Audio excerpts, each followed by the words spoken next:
안녕하십니까, 이진우입니다. 오늘은 한화그룹이 대우조선해양을 인수한다는 소식 먼저 들어보겠고요. 수요보다 초과 생산되고 있는 쌀을 정부가 사들이고 있는데 이 문제를 두고 정부와 야당이 부딪히고 있습니다. 정치적인 문제가 되어버린 쌀 문제도 함께 짚어보겠습니다. 최근에 시중금리가 오르면서 저축은행들의 부담과 고민이 커지고 있다는데 이건 또 어떤 속사정이 있는 건지 함께 들여다보겠습니다. 9월 27일 화요일 손에 잡히는 경제 바로 시작합니다.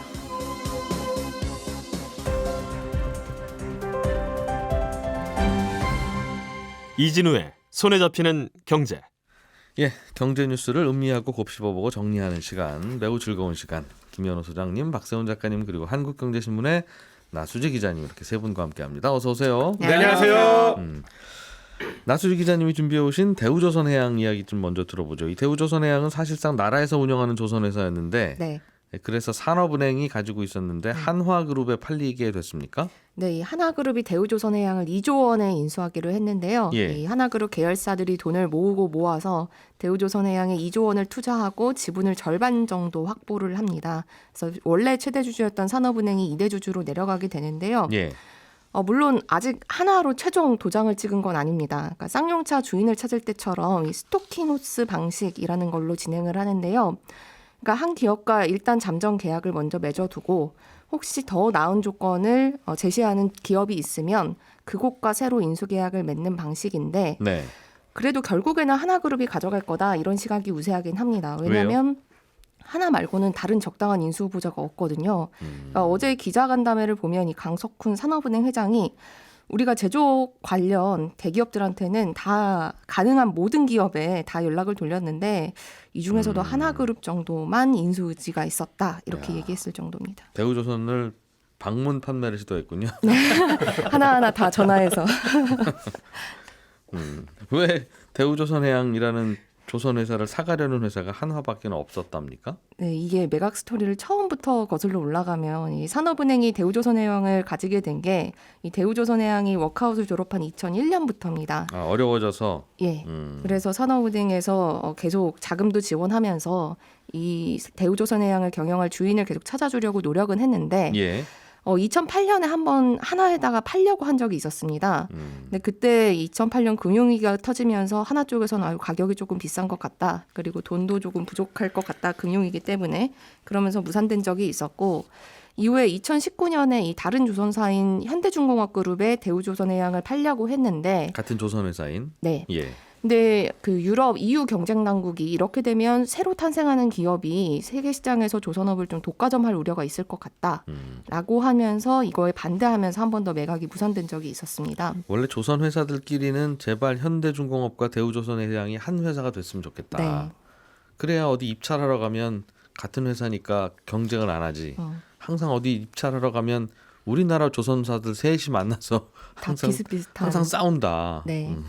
그래서 하나만 좀 없어지면 참 좋겠는데 이런 생각을 했었는데 역시 EU의 경쟁 당국은 당신들 원하는 대로 할 수는 없어. 우리가 배를 사야 되니까. 그런 입장이었을 거예요.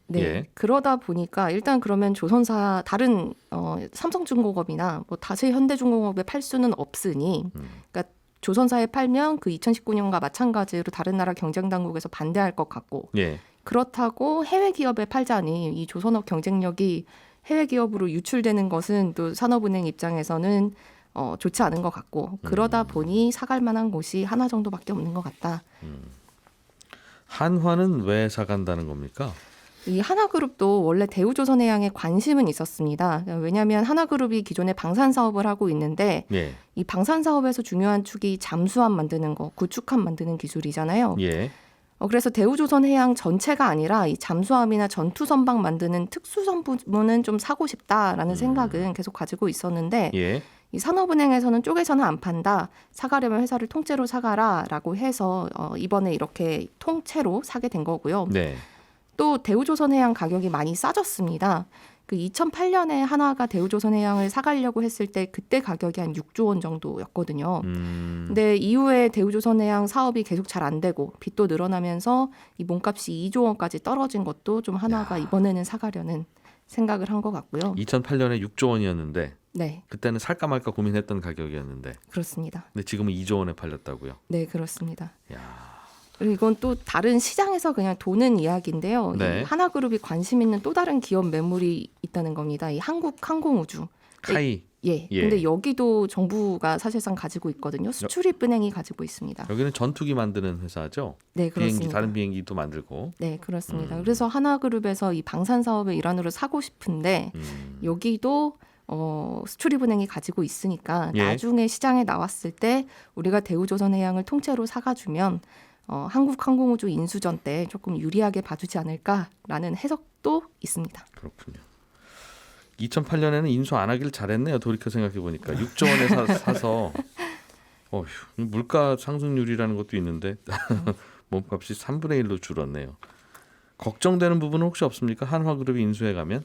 네, 그러니까 그 부분이 걱정입니다. 가격이 너무 싸게 파는 거 아닌가라는 네. 거죠. 그러니까 지금까지 산업은행과 수출입은행이 대우조선해양에 지원한 공적 자금만 7조 원이 넘습니다. 그런데 하나그룹은 2조 원 투입해서 최대 주주가 되는 거니까 네. 이거 너무 싸게 파는 거 아닌가라는 생각이 일각에서 시선이 나오고요. 또 그 수출입은행이 대우조선해양에 빌려준 돈이 있습니다. 2조 3천억 정도 되는데 이 채권이어서 이 원래 계약대로라면 지금까지는 연 1% 정도 이자를 받았는데 예. 계약상으로는 내년부터는 연 10% 이자를 받도록 되어 있었습니다. 그런데 지금까지 대우조선해양 사업이 어렵다 보니까 이 연 1% 이자도 한 번도 수출입은행에 준 적이 없거든요. 예. 그런데 당장 앞으로 연 10% 이자를 내년부터 내라고 하면 대우조선해양도 버틸 수 없고 하나도 사갈 수가 없으니 이 원래 올리기로 했던 이자를 앞으로 적어도 5년 동안은 안 올리겠다라고 했는데 이건 역시 몸값도 깎아주고 좀 하나에 대한 좀 특혜가 아니냐라는 시선들도 있고요. 뭐 그러나 저러나 그런 거 아니면 사갈 곳이 없다 하니 네, 특히 아니라 뭐라도 그렇습니다. 드리고 팔아야 되는 예, 산업은행 그렇습니다. 입장이 있겠죠. 그래서 예. 산업은행은 그럼에도 불구하고 지금 안 팔면 나중에 들고 있는 게 국민 세금이 더 나가는 것이다. 예. 팔 수 있을 때 싸게라도 파는 게 좀 손실을 최소화하는 거다 이렇게 주장을 하고 있고 이 또 다른 걱정은 이 원래 대우조선해양을 하나가 가져간다고 해도 그 말씀하신 대로 조선업 세 군데가 비슷비슷하게 치열하게 경쟁하는 경쟁 구도가 계속 유지된다는 것도 조금은 걱정입니다. 대우, 현대중공업, 삼성중공업 이렇게 셋이. 네, 그렇습니다. 예. 그러니까 지금은 뭐 조선업이 호황이니까 세계 회사가 모두 풍족하게 지내고 있는데 이 조선업이라는 게 호황도 있고 불황도 있고 이게 반복되다 보니까 이 예전에 불황이 되면 조선 3사가 서로 더 싼 가격에 배 만들어 주겠다. 이렇게 저가 입찰 경쟁을 했던 전례가 있어서 예. 그러면서 조선업체 수익성은 더 악화됐던 전례가 있어서 이렇게 하나가 가져가면서 그러면 결국은 또 반복되는 것이 아니냐. 세계사의 네. 경쟁 구도가 이런 걱정들도 남아 있습니다. 세 회사가 항상 입찰할 때 같이 만나니까 가격 경쟁을 하게 되는데 돌이켜 생각하면 대우조선해양이 어려워졌을 때 그냥 문을 닫도록 뒀으면 뭐 그때는 어려울 때니까 쉽지는 않았겠습니다만 나중에 경기 좋았을 때 이제 그때 그만두셨던 근로자들 다 뭐 현대나 삼성이 사업 늘리면서 가져갔을 것이고 모르겠습니다. 그렇게 좀 정리가 되지는 않았을까 하는 생각은 들고 어쨌든 우리나라는 참 큰 회사가 망하면 어떻게 답이 없네요. 네. 거기에 또 딸린 직원들도 있고 여러 가지 문제를 그러니까 회사만 생각하는 것도 아니고 여러 가지 문제들이 문 얽혀 닫게 있다 하자니 보니까 이 갑자기 쏟아지는 실업자가 문제고 네. 그렇다고 산업은행 같은 곳에 맡기자니 방만하게 경영이 될 수밖에 없고 항상 정권 바뀌면 낙하산 인사로 그렇게 되고 주인을 찾아주다니 재벌그룹밖에 없고 네. 그렇다면 또 특혜 시비가 불거지고 외국에 팔자니 또 그럼 또 저 외국인들은 먹튀라고 뭐라 그러고 그렇습니다. 그래서 그런 반복이었는데 이번엔 또 한화로 넘어갔네요. 자, 박 작가님. 네. 요즘은 뭐든지 다 오른다. 그래서 상당히 식상한 표현이긴 합니다만 직장인 월급이랑 자식들 성적 빼고는 다 오른다는 네. 이야기가 있는데 쌀 가격은 굉장히 많이 내리는 모양이네요. 오늘은 좀 민감한 주제입니다. 예. 이달 쌀 산지 가격이 15일 기준으로 20kg당 4만 원 조금 넘습니다. 작년 이맘때 산지 가격이 5만 4천 원 정도였으니까 작년하고 비교하면 25% 정도 가격이 내려간 건데 1년에 25%가 내렸다. 그렇습니다. 이 통계가 1970년부터 작성이 됐거든요. 근데 통계 작성 시작하고 나서 가장 큰 폭의 하락입니다. 요즘 뭐 사람들이 쌀을 잘 안 먹으니까 점점 소비량이 줄긴 줄더군요. 그렇습니다. 그런데 뭐 그게 수출이 되는 것도 아니고 그럴 테니 당연히 쌀값이 떨어질 것 같기는 한데 네. 뭐 그거 이유 말고 다른 이유가 또 있습니까? 말씀하신 것처럼 쌀 먹는 사람은 점점 주는데 쌀 생산량은 매년 거의 비슷하거든요. 근데 특히 올해 같은 경우는 2020년에 쌀이 흉작이었어요. 그러면 예. 쌀 가격이 좀 올랐습니다. 공급이 주니까. 그래서 정부가 가지고 있던 쌀을 시장에 풀기도 했는데 아무튼 쌀 가격이 오르니까 작년에 농민들이 배 재배 면적을 늘렸습니다. 벼 재배 면적을 늘렸고 예. 작년에 날씨가 또 좋아서 풍년이었거든요. 그러면서 생산량이 다시 늘었습니다. 그리고 올해도 마찬가지로 날씨가 좋아서 벼농사가 잘 됐는데 생산량이 이렇게 늘어도 그걸 받쳐주는 수요가 있으면 가격이 큰 변동은 없지만 예. 쌀 소비는 계속 줄고 있어서 10년 전에는 1인당 연간 쌀 소비량이 한 70kg 정도 됐는데 예. 작년에는 57kg 정도 되거든요. 쌀을 거의 잘 안 먹습니다. 근데 네. 또 작년 1인당 연간 육류 소비량이 57kg예요. 우리나라 네. 국민들이 쌀이랑 육류랑 소비량이 같은 겁니다, 지금. 밥 한 숟갈, 고기 한 숟갈 이렇게 먹고 있다. 저탄고지라고 해가지고 탄수화물 조금 먹고 이제 그런 또 알겠습니다. 유행해갖고. 그런데 이 쌀값이 떨어지면 그냥 떨어지나 보다. 네, 뭐 다들 올라가는데 떨어지면 뭐 가끔 좋기도 하지. 소비자 입장에서는. 그렇죠. 농민들 입장에서는 좀 안타깝긴 한데 네, 뭐 가격 떨어지는 농산물 가끔씩 있는 거야 뭐 많잖아요. 가끔 배추값도 그렇습니다. 떨어지고 양파값도 떨어지고. 네. 쌀은 좀 고민이 되나 봅니다. 많은 농민들이 농사짓다 보니까. 그렇습니다. 조금 전에 큰 회사가 망하게 되면 여러모로 어렵다라고 말씀을 하셨는데 예. 사실 이 문제는 어려워지는 산업의 종사자를 국가가 어느 정도로 어떤 속도로 보호를 할 것이냐 이게 문제거든요. 예. 종업원 수, 종사자 수가 많을수록 구조조정이 어렵습니다. 뭐 그렇겠죠, 당연히. 그래서 정치적인 예. 문제가 됩니다. 왜냐하면 선거랑 관련이 되거든요. 우리를 구제하라라고 할 때 작은 산업에 있으면 그냥 무시당하기도 하는데. 네. 그래서 어쨌든. 지금 쌀 가격 같은 경우는 떨어지면 정부가 그걸 사가지고 창고에 쟁여둡니다. 예. 우리나라에는 공공비축 제도라는 게 있거든요. 나라에 아주 급한 상황이 생겼을 때 대비해서 미리미리 사서 쟁여두는 건데 이 물량이 매년 한 35만 톤 정도 됩니다. 이거 시장 가격으로 사서 전국에 있는 2천여 개 창고에 쟁여두는데 올해는 이렇게 사들이는 물량을 평소보다 10만 톤 더 늘리기로 했습니다. 그래서 45만 톤을 공공비축미로 사는 거고 예. 2년 전에 흉작 들었을 때 정부가 갖고 있던 비축미를 시장이 풀었다고 아까 말씀드렸잖아요. 네. 그러면서 2년 후에 이거 푼 만큼 더 사들이는 걸 이미 결정을 했었습니다. 아하. 그래서 45만 톤 사는 건 작년 예산에도 이미 반영이 돼 있고요. 공공비축미 말고 정부가 쌀 가격이 폭락을 할 것 같다 싶을 때 시장에 개입을 해서 미리 쌀을 좀 사두기도 합니다. 그 물량이 이번에 한 45만 톤 정도 됩니다. 이걸 합하면 90만 톤을 정부가 사서 쟁여두기도 하는 건데 90만 톤 정도가 수요보다 더 많이 생산됐다는 거군요. 그렇습니다. 예. 작년에 또 생산된 게 남은 것도 있고 올해 생산될 걸 보니까 초과 생산량이 또 많을 것 같고 예. 그래서 그거 다 사들이는 겁니다. 2017년에 쌀값 떨어졌을 때도 정부가 이 정도로 한번 쟁여놨더니 가격이 그래도 좀 덜 떨어지더라. 예. 그런 효과가 있으니 이번에도 그러지 않겠냐라는 게 정부의 생각입니다. 그렇군요. 그러면 근데 문제는 이렇게 사서 쌓아두면 네. 그 쌀을 어떻게 합니까?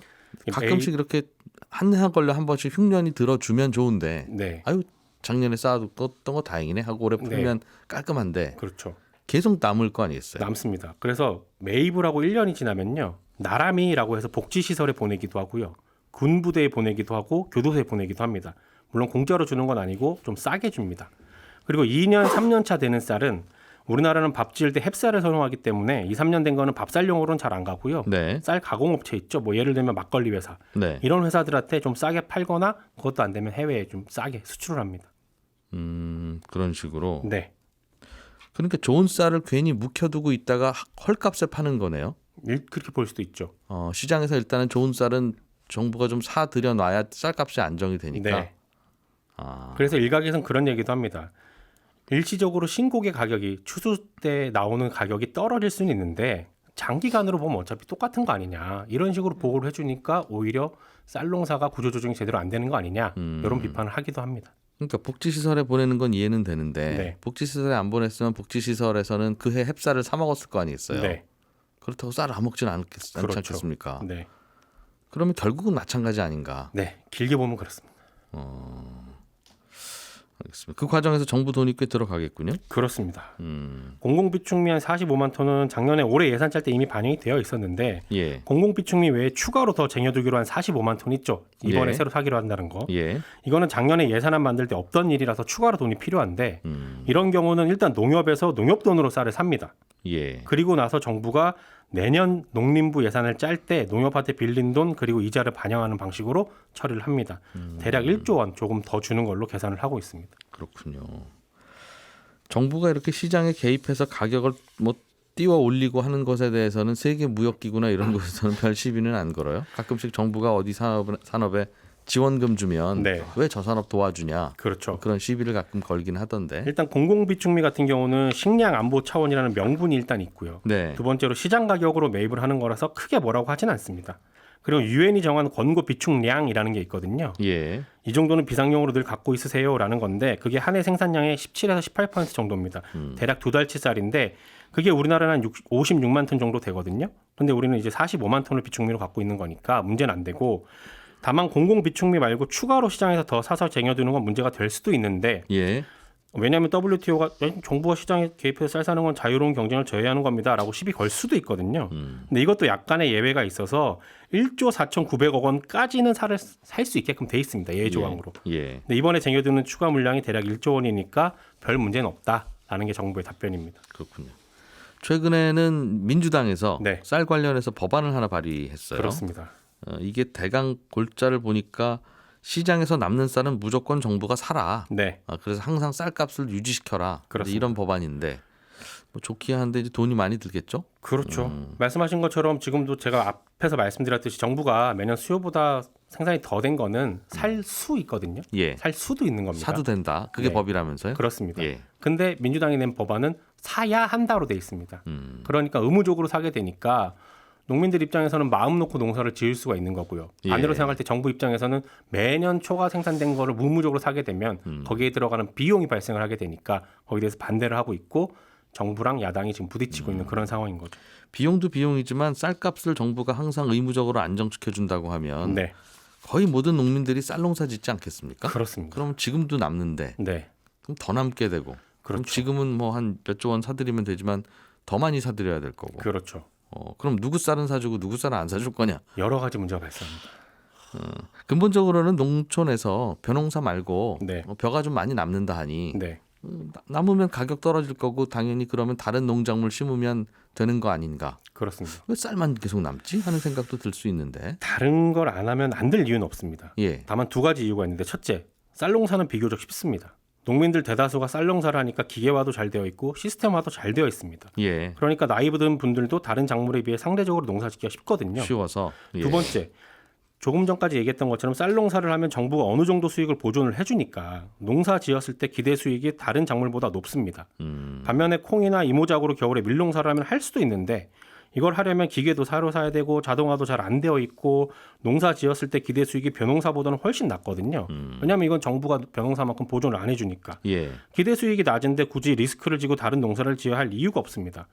정부에서 벼 말고 다른 작물을 논해서 키우면 일부 보조를 해주긴 하는데 예. 쌀에 비하면 보조금 규모가 쌀이랑은 비교가 안 되거든요. 쌀 농사하는 농민들이 많으니까 이분들 목소리가 크고 그렇습니다. 그럼 그냥 쌀 농사 짓는 게 가장 안전하다. 농민 그렇죠. 입장에서는 괜히 배추 농사 지었다가 망하면 네. 아무도 신경 안 써주는데. 네. 그리고 밀농사를 활성화시키려면 밀 가공업체들이 밀을 많이 사가야 되는데 네. 가공업체들 입장에서도 자기들 공급업체가 이미 있는데 이걸 바꾸는 게 쉽지가 않거든요. 바꾸려면 가격이 더 싸야 되는데 우리나라 밀 농가들은 재배 면적이 많지가 않으니까 재배 물량이 적고 예. 그러니 규모의 경제가 안 되니 가격은 상대적으로 비싸고 가공업체들 입장에서는 한번 계약하면 꾸준히 자기들이 원하는 만큼의 물량이 안정적으로 공급이 돼야 되는데 네. 아직은 우리나라 밀 농가가 그 정도 단계까지는 올라와 있지 않으니까 불안해서 계약을 못하고 그러다 보니 또 밀농사를 안 짓게 되고 이런 점들이 자꾸 쌀로만 가고. 있습니다. 네, 자영업자들도 이런 식당도 해보고 저런 식당도 해보고 하다 보니까 이제 주변에 다양한 메뉴들이 있는 건데 네, 짜장면 만들어 팔던 자영업자를 계속 우리는 좀 도와야 되겠습니다. 네. 라고 했으면 지금 전국의 식당의 90%는 짜장면일 짜장면이죠. 거라서 네, 서로 힘든 일이 될 텐데 네, 그렇다고 자영업자들이 다양하게 변신을 하지만 또 농촌에서는 또 변신이 쉽지는 않으니까 그런 고민이겠죠. 그렇습니다. 김현우 소장님, 네. 금리가 오르면서 저축은행들의 부담이 계속 커지고 있다. 네, 금리 올라가는 거랑 저축은행들 부담 커지는 거랑은 무슨 관계예요? 이게 결론부터 말씀드리면 1금융권 예금 금리가 바짝 쫓아왔기 때문인데요. 예. 한국은행 통계를 보니까 7월 말 기준 은행과 저축은행의 1년 만기 정기예금 평균 금리 차가 0.04% 포인트였습니다. 보통 한 1%포인트 이상 벌어지는 게 일반적인데 네. 1금융권 금리가 바짝 쫓아오다 보니까 혹은 이제 역전된 경우들도 간혹 보였었고요. 은행에 따라서는. 이렇게 된 이유가 코로나 이후에 이제 완화해줬던 규제들이 있는데 뭐 예금 좀 적게 받아도 해 이런 규제들이 다시 조여지다 보니까 은행들은 그 예금을 추가로 쌓아둬야 되는 데다가 최근에 이제 시행된 게 예대금리차 공시 시작됐잖아요. 그러다 보니까 그거 눈치 보기식으로 일부 금리를 올린 것도 좀 영향을 미쳤다고 시중 봅니다. 은행들은 예금을 많이 받아야 되는 일이 생겨서 금리를 올렸고 그렇습니다. 저축은행들은 따라 올리자니 부담이었다. 네. 그런데 뭐 지난달부터는 물론 이제 은행에서 신규로 취급한 예적금 금리 상승 폭이 조금 둔화되기는 했어요. 그런데 아직까지도 그 폭이 그렇게 크지는 않습니다. 현재 공시된 금리 그러니까 지난달에 취급됐던 예적금 금리를 보니까 은행의 1년 만기 정기예금이 상위 20개 평균 3.44%고 네. 저축은행 상위 20개 평균 금리는 4.13 그러니까 0.7%포인트 차이 정도를 보이고 있거든요. 그런데 이 상태에서 기준금리도 앞으로 더 오를 것으로 예상되다 보니까 여기에 맞춰서 1금융권 은행들은 예금금리를 올릴 것이고 저축은행도 지금보다 금리를 더 올릴 수밖에는 없는데 여기에 이제 엎친 데 덮친 격으로 다른 시즌보다 연말하고 연초에 예금금리 만기가 몰려 있어요. 요때 저축은행들은 네, 그렇습니다. 그러다 네. 보니까 연말 연초가 됐을 때 은행보다 저축은행의 매력이 높지 않으면 다 이탈해가지고 1금융권으로 가는 게 우려되다 보니까 저축은행의 부담이 커질 수밖에 없는 상황입니다. 저축은행들은 그동안 네. 항상 시중은행보다 저희가 이금 이자를 더 드립니다. 네. 그래서 어렵게 찾아가서 5천만 원 이하로 예금하기도 하고 그런 분들이 꽤 있었는데 그렇습니다. 그때는 예금 금리를 더 줄 수 있었는데 요즘은 왜 더 못 줍니까? 여러 가지 상황들이 조금 복합적으로 달라졌는데요. 일단 저축은행 같은 경우는 자금을 조달하는 방법이 예금이 유일합니다. 네. 채권을 발행해서 자금을 조달할 수 없도록 되어 있다 보니까 예금이 유일한 자금 조달 창구인데 네. 이런 일반적인 우리가 가입하는 예금 외에도 퇴직연금 있잖아요. 직장인들이 퇴직금을 회사가 아니라 은행에서 굴리는 매달 나오는 퇴직금. 그렇죠. 네. 그 퇴직연금 상품 내에 고를 수 있는 상품 중에서도 저축은행 예금이 있기는 있습니다. 예. 그런데 이걸 통해서 들어오는 자금이 꽤 클 것이다 해서 저축은행이 한때 실적이 좋아질 것이다 전망한 적이 있었는데 지금은 상황이 달라진 게 이 퇴직연금 디폴트 옵션이라는 게 지금 시행이 됐죠. 네. 그런데 이 퇴직연금 디폴트 옵션에는 저축은행 상품을 1인당 5천만 원까지만 둘 수 있도록 제한을 두고 있어요. 예. 기존에 없던 제한이 생긴 거죠. 그러다 보니까 전체적인 한도가 줄어든다. 이러다 보니까 여길 통해서 자금을 조달하는 것도 저축은행이 좀 제한적이 됐습니다. 그러니까 예금 이자를 올리라고요. 그렇습니다. 그런데 예금 이자를 올리려면 대출 이자도 예. 같이 올려야 되는데 1금융권 은행은 그게 어느 정도 가능한데 네. 2금융권 저축은행 같은 경우에는 작년 7월에 법정 최고금리가 24%에서 20%로 낮아졌잖아요. 네. 어차피 저신용자들 주로 대출을 취급하고 있었는데 그 이상을 못 올리다 보니까 돈 나올 곳이 없다라고 볼 수가 있는 겁니다. 그러니까 비싼 예금 이자 주고 예금 받아서 비싼 대출 대출 금리 받아서 굴리면 되는데 그렇죠. 비싼 대출 금리 받고 굴릴 곳이 마땅치 않다 요즘. 맞습니다. 그러면은 이제 모수를 넓혀야 되는데 중금리 대출을 넓히려고 하다 보니까 인터넷 은행들 경쟁에서 밀리게 되고요. 예. 게다가 기존 대출에서 지금 부실이 점점 커지고 있는데 지난 6월 말 기준에서 봤을 때 1년 전보다 부실이 43% 정도 증가하고 있어요. 네. 이렇게 되면 이제 대손충당금도 쌓아야 되는 상황이라 이래저래 돈이 마르고 돈을 새로 조달하기도 쉽지 않은 상황입니다. 그래서 저축은행들이 요즘 고민이다. 네, 그렇습니다. 네, 저는 11시 5분에 이어지는 손에 잡히는 경제 플러스에서 또 인사드리러 올게요. 이진우였습니다. 고맙습니다.